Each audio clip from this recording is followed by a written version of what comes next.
Hello বন্ধুরা, আজকে আমরা বানাবো কুচো চিংড়ির বড়া।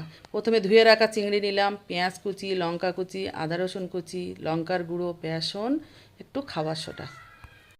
এবার একটা বাটিতে চিংড়ি মাছ আর সমস্ত উপকরণগুলো নিয়ে নিলাম।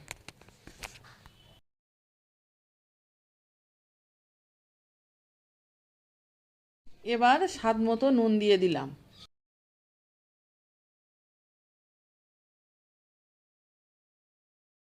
এবার পরিমাণ মতো জল দিয়ে চিংড়িটাকে মেখে নিলাম। মাখা রেডি। এবার এগুলোকে ভেজে নেব। এবার ফ্রাইং প্যানে তেল দিলাম।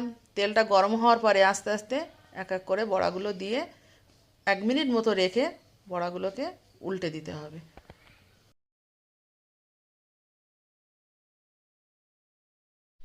বড়ার এক পিঠ লাল করে ভাজা হয়ে গেছে। এবার অপর পিঠটা উল্টে দিয়ে লাল লাল করে ভেজে নিতে হবে।